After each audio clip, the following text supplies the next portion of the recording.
For me, personally, no, ang ina-advise ko is ang ilagay mo doon sa bangko is a part of your emergency fund or savings. Bakit? Kasi yung mga emergency fund natin, ito yung mga fund na dapat readily accessible and available to you.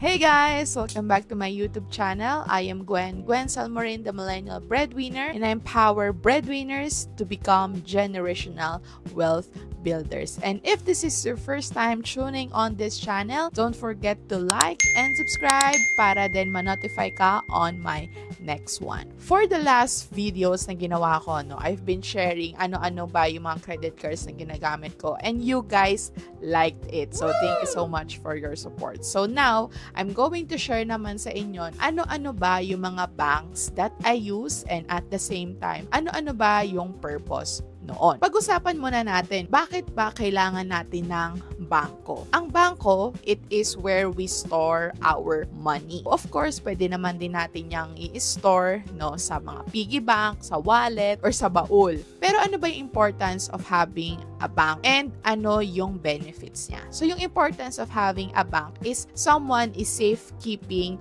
your money. And ang benefits naman nun is, of course, meron kang na-earn na interest. It depends, For traditional banks, it ranges from 0.0625 to 1%. For digital banks, syempre mas matataas yan, which is around 2.5 to even 6%. And alam nyo ba na pag naglagay kayo ng pera sa bangko is actually, ang ginagawa lang din nila yon is they are lending your money to other people na goes to the bank and nangungutang sa mga bangko. And now, usually, ang tanong sa akin is, Ma'am Gwen, bakit kailangan pa natin ng bangko? Diba, meron naman tayong wallet, meron naman din tayong mga iba't ibang type ng investment. Pag maglalagay ako ng pera sa bangko, ano-ano lang yung mga pera na ilalagay ko doon. For me, personally, ang ina-advise ko is, ang ilagay mo doon sa bangko is a part of your emergency fund or savings. Bakit? Kasi, yung mga emergency fund natin, ito yung mga fund na dapat readily accessible and available to you. Ngayon, ano-ano ba yung mga banks that I am using? So currently, I have 3 banks. First is for traditional banks, I have BPI. For digital banks, I have 2, Maya and CIMB. So all in all, I am just using 3 banks. May mga nagtatanong sa akin, ilang bangko po ba ang dapat meron tayo? Ang ina-advise ko is keep your money management system simple. Kasi let's say, if you have 6 banks, pero wala namang laman yung 3 doon, para saan pa siya, Sometimes we complicate kasi yung pagmamanage natin ng money. Nawawala yung purpose natin, which is either saving or investing. Dahil nga, complicated tayo, ang dami-dami natin binubuksan ng mga bank. Keep your money management system simple. And for me, enough na yung meron akong 3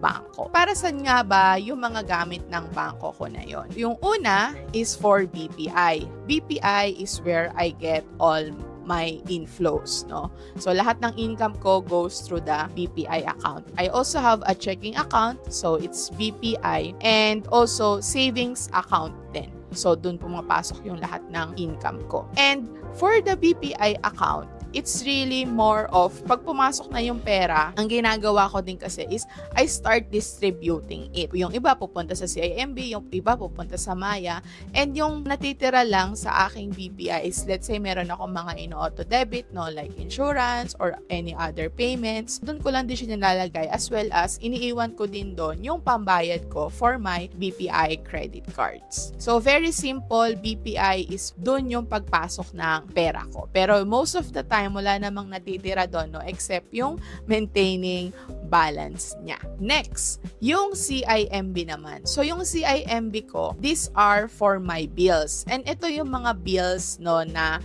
let's say babayaran ko siya quarterly or semi-annually, nilalagay ko siya lahat doon. So ano-ano yung mga bills ko na yun. So for memorial plan, for my insurances na naka-quarterly din, doon ko din nilalagay yung iniipon ko for my Christmas fund kasi every month nagtatabi ako ng amount para pagdating ng December, so meron akong budget for Christmas. My CIMB is for the memorial plan kasi binabayaran ko yan semi-annually, my insurances which I am paying either quarterly, semi-annual, or annually. And doon din nilalagay yung aking Christmas fund. Nilagay ko siya sa CIMB, no? Kasi yung CIMB, at least, ang purpose ko din kasi doon is nakadikit sa GCash. So, mas mabilis din ako magbayad ng mga bills if kailangan ko na siyang bayaran. Pangatlo is yung Maya. So, sa Maya, ito naman, this is mainly for my emergency fund. And at the same time, dito ko din nilalagay, no, kung meron din akong babayaran for my RCBC credit card naman. For my Maya, aside from putting some of my emergency fund din, is naka-time deposit with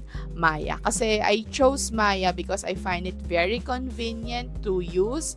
Ang ganda din ng app, and at the same time, yung transfer from my BPI account to Maya is free. Hindi ko na iniisip yung mga transfer fees, no? Unlike from my BPI to my GCash na ito my CIMB. So, may bayad yung BPI to GCash. So, I still have to check, no, kung meron yung BPI to CIMB. Pero can you guys let me know kung meron bang charges siya or not sa comment section, no? Kasi baka pwede ko din naman gawin na diretso na yung BPI to CIMB.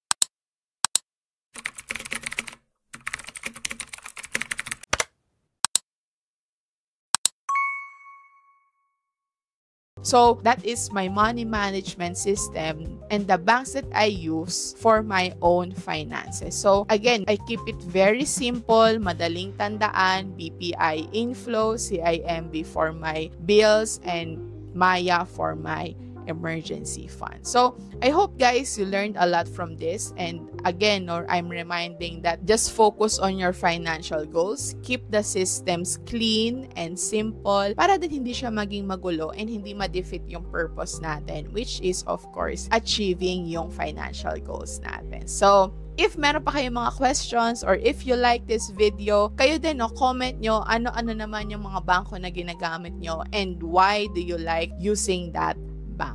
So, thank you so much guys. See you on the next one. Bye!